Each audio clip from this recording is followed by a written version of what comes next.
ಮಾಲ್ತೇಶ್ ಮಾಹಿತಿಯನ್ನ ಪಡಿತೀನಿ ನಿಮ್ಮಿಂದ. ದೇಶವನ್ನ ಉದ್ದೇಶಿಸಿ ಪ್ರಧಾನಿ ಮೋದಿಯವರ ಭಾಷಣ. ದೇಶವನ್ನ ಉದ್ದೇಶಿಸಿ ಪ್ರಧಾನಿ ಮೋದಿಯವರು ಭಾಷಣವನ್ನ ಮಾಡಲಿದ್ದಾರೆ. ರಾತ್ರಿ 8 ಗಂಟೆಗೆ ಸಮಯ ಕೂಡ ನಿಗದಿಯಾಗಿದೆ. ಪ್ರಧಾನಿ ನರೇಂದ್ರ ಮೋದಿಯವರ ಭಾಷಣದತ್ತ ಇದೀಗ ಎಲ್ಲರ ಚಿತ್ತ ನೆಟ್ಟಿದೆ. ಇದುವರೆಗೂ ಕೂಡ ಆಪರೇಷನ್ ಸಿಂಧೂರ ವಿಚಾರಕ್ಕೆ ಸಂಬಂಧಪಟ್ಟಂತೆ ಡೇ 1 ನಿಂದ ಕಾರ್ಯಾಚರಣೆ ಆರಂಭವಾದಾಗಿನಿಂದ ಈ ಕ್ಷಣದವರೆಗೂ ಕೂಡ ಏನೇನು ಆಗ್ತಿದೆ, ಮುಂದೆ ಏನಾಗುತ್ತೆ ಅನ್ನೋದ್ರ ಬಗ್ಗೆ ವಿವರಣೆಗಳನ್ನ ಸೇನಾ ಅಧಿಕಾರಿಗಳು ಕೊಡ್ತಾ ಇದ್ರು. ಮೀಟಿಂಗ್ ಮೇಲೆ ಮೀಟಿಂಗ್ಗಳು ಕೂಡ ನಡೀತಾ ಇತ್ತು. ಪ್ರಧಾನಿ ನರೇಂದ್ರ ಮೋದಿಯವರು ಇದೀಗ ದೇಶವನ್ನ ಉದ್ದೇಶಿಸಿ ರಾತ್ರಿ 8 ಗಂಟೆಗೆ ಮಾತನಾಡಲಿದ್ದಾರೆ ಅನ್ನೋ ವಿಚಾರ ಇದೆಯಲ್ಲ, ಇದು ಮತ್ತಷ್ಟು ಕುತೂಹಲವನ್ನ ಕೆರಳಿಸಿದೆ, ಮಹತ್ವವನ್ನ ಪಡೆದುಕೊಂಡಿದೆ. ಅದರಲ್ಲೂ ಕದನ ವಿರಾಮ ಒಪ್ಪಿಗೆಯ ನಿರ್ಧಾರದ ನಂತರದಲ್ಲಿ ಪ್ರಧಾನಿ ನರೇಂದ್ರ ಮೋದಿಯವರ ಮಾತನ್ನ ಕೇಳುವುದಕ್ಕೆ ಇಡೀ ದೇಶವಾಸಿಗಳು ಕಾಯ್ತಿದ್ದಾರೆ. ಈ ಒಂದು ಭಾಷಣದಲ್ಲಿ ಪ್ರಧಾನಿ ಮೋದಿಯವರು ಒಂದಷ್ಟು ಸ್ಪಷ್ಟನೆಯ ವಿವರಗಳನ್ನ ದೇಶದ ಜನರಿಗೆ ಕೊಡಲಿದ್ದಾರೆ. ಆಪರೇಷನ್ ಸಿಂಧೂರ ಕಾರ್ಯಾಚರಣೆಯ ಬಳಿಕ ಪ್ರಧಾನಿ ಮೋದಿಯವರ ಮೊದಲ ಮಾತನ್ನ ಕೇಳೋದಕ್ಕೆ ಇಡೀ ದೇಶ ಎಕ್ಸೈಟ್ ಆಗಿದೆ.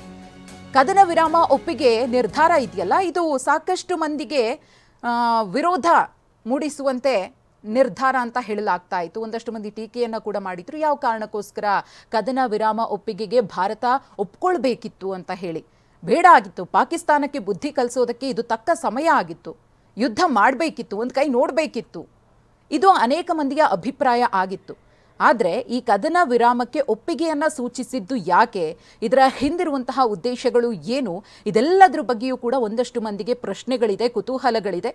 ಅದೆಲ್ಲದರ ನಿಟ್ಟಿನಲ್ಲಿ ಪ್ರಧಾನಿ ನರೇಂದ್ರ ಮೋದಿಯವರು ಭಾಷಣವನ್ನ ಮಾಡೋದಕ್ಕೆ ನಿರ್ಧರಿಸಿರುವಂತಹ ಈ ಕ್ಷಣ ಇದೆಯಲ್ಲ, ಇದು ನಿಜಕ್ಕೂ ಕೂಡ ಕುತೂಹಲವನ್ನ ಕೆರಳಿಸಿರುವಂತಹ ಕ್ಷಣ. ಈ ಕುರಿತು ಮತ್ತಷ್ಟು ಮಾಹಿತಿಯನ್ನ ಪಡಿತಾ ಹೋಗೋಣ ನಮ್ಮ ಪ್ರತಿನಿಧಿ ಮಾಲ್ತೇಶ್ ಅವರಿಂದ. ಮಾಲ್ತೇಶ್, ಈಗ ಪ್ರಧಾನಿ ನರೇಂದ್ರ ಮೋದಿಯವರು 8 ಗಂಟೆಗೆ ದೇಶವನ್ನ ಉದ್ದೇಶಿಸಿ ಮಾತನಾಡ್ತಾರೆ. ಈಗ ಎಲ್ಲರ ಚಿತ್ತ ಇರೋದು ಮೋದಿಯವರ ಭಾಷಣದತ್ತ. ಆ ಕ್ಷಣಕ್ಕೋಸ್ಕರ ಎಲ್ಲರೂ ಕಾಯ್ತಿದ್ದಾರೆ.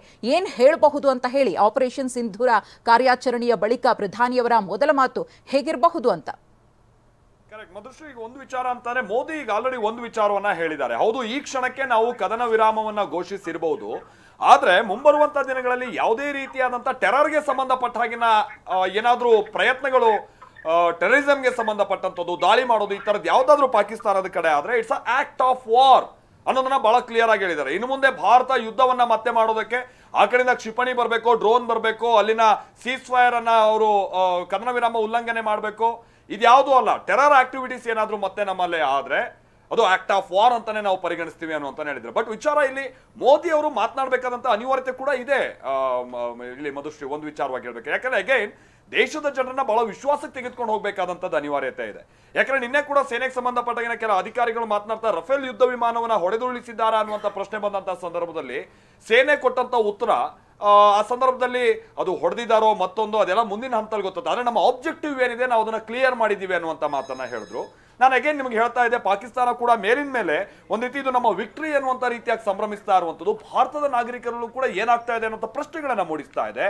ಬಹಳ ಮಂದಿ ಇಲ್ಲಿ ಪ್ರಶ್ನೆ ಮಾಡ್ತಾ ಇರುವಂತದ್ದು ಅಂತಂದ್ರೆ, ಅಮೆರಿಕ ಅಧ್ಯಕ್ಷ ಡೊನಾಲ್ಡ್ ಟ್ರಂಪ್ ಅವರ ಮಾತಿಗೆ ಅಥವಾ ಅವ್ರು ಕನ್ವಿನ್ಸ್ ಮಾಡ್ತಾ ಇದ್ದ ಹಾಗೆ ನೀವ್ಯಾಕೆ ಒಪ್ಕೊಂಡ್ರಿ ಅನ್ನುವಂಥದ್ದು ಮಾಡ್ತಾ ಇರುವಂತದ್ದು ಪ್ರಶ್ನೆ. ಬಹಳ ಮಂದಿ ನೇರವಾಗಿ ಪ್ರಶ್ನೆ ಮಾಡ್ತಾ ಇದ್ದಾರೆ ಇದನ್ನ.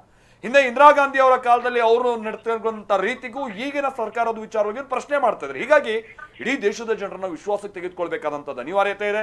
ನಾವು ಏನ್ ಮಾಡಿದೀವಿ, ನಾವು ಮುಂದೆ ಏನ್ ಮಾಡೋರಿದ್ದೀವಿ ಅನ್ನುವಂಥದ್ದನ್ನ ಇವತ್ತು ಬಹಳ ಸ್ಪಷ್ಟ ನುಡಿಗಳಲ್ಲಿ ದೇಶದ ಮುಂದೆ ನಮ್ಮ ಪ್ರಧಾನಿ ಇಡಬೇಕಾದಂತದ್ದು ಅನಿವಾರ್ಯತೆ ಇದೆ. ನಾವು ದೇಶವಾಸಿಗಳು ನಿರೀಕ್ಷೆ ಮಾಡ್ತಾ ಇರುವಂತದ್ದು ಅದನ್ನೇ ಇಡೀ ವಿಶ್ವ ಎದುರು ನೋಡ್ತಾ ಇದೆ, ಏನಾಗಿದೆ ಯುದ್ಧದಲ್ಲಿ ಅಂತೇಳಿ. ಹಾಗಾಗಿ ಪ್ರಧಾನಿ ಅವರ ಮೆಸೇಜ್ ಇವತ್ತು ಬಹಳ ಇಂಪಾರ್ಟೆಂಟ್ ರೋಲ್ ಆಗುತ್ತೆ. ನಂಬರ್ 1. ಎರಡನೇದಾಗಿ ವಿಚಾರ ಅಂತಂದ್ರೆ, ಇವತ್ತು ಸೇನಾ ಅಧಿಕಾರಿಗಳು ಮಾತನಾಡಿದಂತ ಸಂದರ್ಭದಲ್ಲಿ ಬಹಳ ಕ್ಲಿಯರ್ ಆಗಿ ಅವ್ರು ಹೇಳಿರುವಂತದ್ದು ಏನು ಅಂದ್ರೆ, ಅವ್ರ ಉದ್ದೇಶ ಏನಿತ್ತು. ಹೌದು, ನಾವು 11 ಸೇನಾ ನೆಲೆಗಳನ್ನ ಟಾರ್ಗೆಟ್ ಮಾಡಿದೀವಿ, ಆದ್ರೆ ಅವುಗಳನ್ನ ಪುಡಿ ಮಾಡೋದು, ಅವುಗಳನ್ನ ಧ್ವಂಸ ಮಾಡೋದು ನಮ್ಮ ಉದ್ದೇಶ ಆಗಿರಲಿಲ್ಲ. We can reach till there, ನಾವು ಅಲ್ಲಿನ ಮುಟ್ಟಬಲ್ಲವು ಅನ್ನುವಂಥದ್ದು ಒಂದು ಮೆಸೇಜ್ ಕೊಡ್ಬೇಕಾಗಿತ್ತು, ಅದನ್ನ ನಾವು ಮಾಡಿದೀವಿ ಅನ್ನುವಂತಾನೆ ಹೇಳಿದ್ದಾರೆ. ನಂಬರ್ 2. ಮೂರನೇದಾಗಿ ಇಡೀ ವಿಶ್ವ ಎದುರು ನೋಡ್ತಾ ಇರುವಂತದ್ದು, ಭಾರತ ಎದುರು ನೋಡ್ತಾ ಇದ್ದಂಥದ್ದು ಏನು ಅಂತ ಅಂದ್ರೆ, ಚೀನಾ ನಿರ್ಮಿತವಾದಂತ PL-15 ಕ್ಷಿಪಣಿಗಳು, ಆಮೇಲೆ HQ-9 ಏರ್ ಡಿಫೆನ್ಸ್ ಸಿಸ್ಟಮ್, ಇದು ಎಷ್ಟು ಮಟ್ಟಿಗೆ ವರ್ಕ್ ಆಗುತ್ತೆ. ಯಾಕಂದ್ರೆ ಚೀನಾ ಹೌದು ಡಿಫೆನ್ಸ್ ಅಲ್ಲಿ ಬಹಳ ಮುಂದೆ ಹೋಗಿದ್ರು ಕೂಡ ವಾರ್ ಫೀಲ್ಡ್ ಅಲ್ಲಿ ದೇ ಆರ್ ನಾಟ್ ಪ್ರೂವನ್.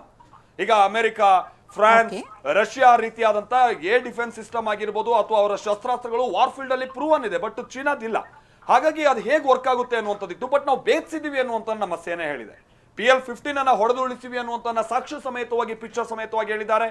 ನಮ್ಮ 11 ನಮ್ಮ ಕಡೆಯಿಂದ 11 ಅವರ ಏರ್ ಬೇಸಿಗೆ ನಾವು ನುಗ್ಗಿದೀವಿ ಅಂತ ಅಂದ್ರೆ ಅವ್ರ ಏರ್ ಡಿಫೆನ್ಸ್ ಸಿಸ್ಟಮ್ ಏನಾಯ್ತು? ಹಾಗಾಗಿ ಚೀನಾದ ಬತ್ತಳಿಕೆಯಲ್ಲಿರುವಂತಹ ಪಾಕಿಸ್ತಾನ ಬತ್ತಳಿಕೆಯಲ್ಲಿರುವಂತಹ ಚೀನಾದ ಕ್ಷಿಪಣಿಗಳು, ಏರ್ ಡಿಫೆನ್ಸ್ ಸಿಸ್ಟಮ್, ಅದರ ಜೊತೆಗೆ ಟರ್ಕಿಯ ಡ್ರೋನ್ಗಳು, ಇವೆಲ್ಲವನ್ನು ಕೂಡ ಭೇದಿಸುವ ಶಕ್ತಿ ಭಾರತಕ್ಕಿದೆ ಅನ್ನೋದನ್ನ ನಾವು ಪ್ರೂವ್ ಮಾಡಿದೀವಿ ಅನ್ನುವಂಥದ್ದನ್ನ ಕೂಡ ಹೇಳೋ ಮುಖ್ಯವಾಗಿ ಮುಂದಿನ ಹಂತದಲ್ಲಿ ಇದೇ ಅಸ್ತ್ರಗಳನ್ನ ಪಾಕಿಸ್ತಾನ ಬಳಸಿದ್ರು ಕೂಡ ಉಪಯೋಗಕ್ಕೆ ಬರಲ್ಲ ಅನ್ನೋ ಒಂದು ಮೆಸೇಜ್ ಅನ್ನ ಕೂಡ ಇಲ್ಲಿ ಕೊಟ್ಟಂಗಾಗಿದೆ. ಮತ್ತೆ ಇದು ಮೌಸ್ ಅಂಡ್ ಕ್ಯಾಟ್ ಯುದ್ಧ ಇದ್ದ ಹಾಗೆ ಮುಂದಿನ ಹಂತದಲ್ಲಿ ಏನಾದ್ರು ಸ್ವಲ್ಪ ಕೆಣಕಿದ್ರು ಇದರ 10 ಪಟ್ಟು ಪೆಟ್ಟು ತಿನ್ನೋದಕ್ಕೆ ರೆಡಿಯಾಗಿ ಅನ್ನುವಂತ ಸೇನೆ ಇವತ್ತು ಎಚ್ಚರಿಕೆ ಕೊಟ್ಟಿದೆ. ಅದರ ನಡುವಿನ ಇವತ್ತು ಮೋದಿ ಅವರು ಏನ್ ಮಾತನಾಡ್ತಾರೆ ಅನ್ನೋದು ಬಹಳ ಕುತೂಹಲ ಹುಟ್ಟಿಸ್ತಾ ಇದೆ.